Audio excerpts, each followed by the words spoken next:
Hi, this is part 2 of my upgrades to this garbage find Barbie Jeep. I just want to share this video real quick because I have personally chosen to do the flexseal rubberization route when it comes to upgrading the tires. I put on a adapter that allows me to use power tool 18-volt batteries for this Jeep, which is awesome because now it's way faster. But the problem is the rear-wheel drive motors now are getting extra electricity, causing the wheel to spin better, but there's not enough traction with the plastic.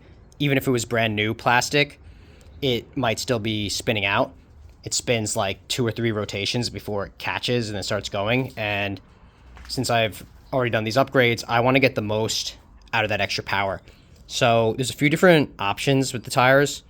Some people will straight up replace the plastic tires with actual normal rubber tires, but I didn't feel like I wanted to put that much more work into this, and I also didn't want to put more money into it. So after weighing different options available, I decided that putting a rubber coat film on the tires would be the way to go. I just finished putting on the first coat. I just bought one, what was this? 132 fluid ounce liquid version of the Flex Seal. They sell, there's a spray can version of this, but I looked at some comments online and a lot of people said that the liquid one was the best. I personally think this was the right choice because it allowed me to use one of these cheap, like sponge type paintbrushes to slowly go over the wheels and make sure I got it in like all the nooks and crannies here. I plan to do 3 coats on this because I want to have a decent layer to ensure that the grip is there. When you do this, you're supposed to wait roughly 48 hours between coatings. So I'm going to wait 2 days, just leave it like this. Then I'll do a second and then a third coat. Depending on how it looks, I might do a fourth because, you know, it doesn't hurt.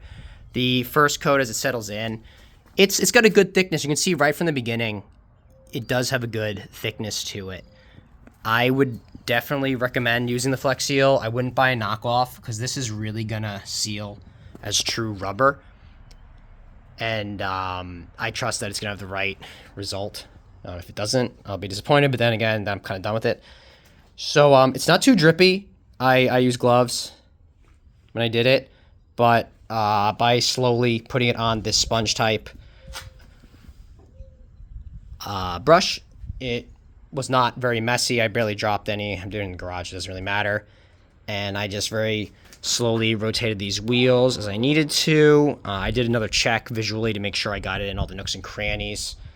But this is very, very easy to do and a good bang for your buck option.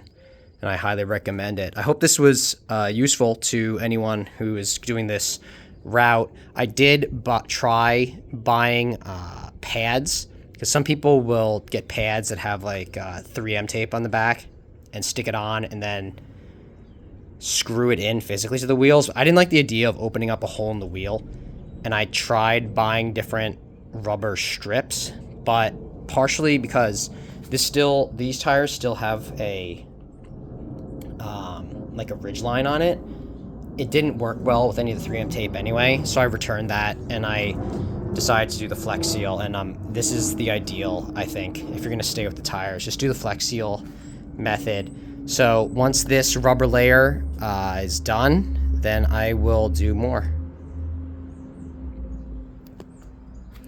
And I do have a video also of just showing where I put the power tool battery adapter in the front and where the switch that I replaced is for this. If you are interested in seeing that, that's also available.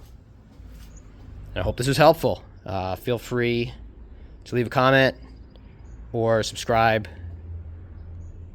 to the channel, and I am very grateful to you.